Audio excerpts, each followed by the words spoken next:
L'avènement de la dynastie capétienne en 987 va être la source d'une profonde pacification entraînant de grands changements.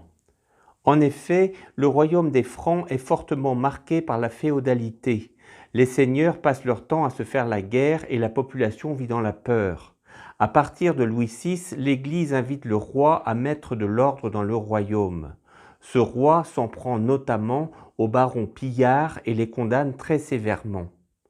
Au-delà du seigneur local, le peuple prend conscience que le roi est son protecteur.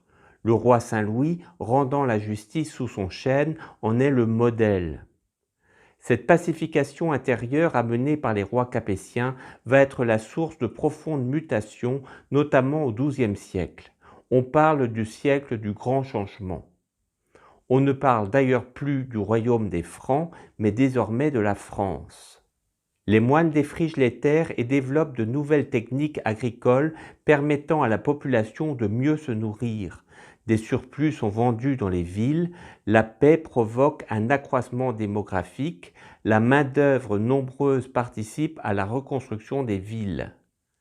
La paix entraîne la possibilité de commercer et d'aller et venir sans peur. La bourgeoisie se développe.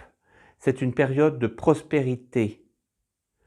Alors qu'avec les invasions, les villes avaient été désertées, avec la paix retrouvée, on revient dans les villes. La France passe d'une société profondément rurale à une société qui se réurbanise.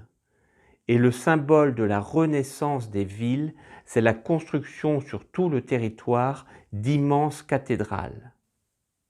C'est dans ce contexte que le roi Louis VII et l'évêque Maurice de Sully vont décider de construire Notre-Dame de Paris.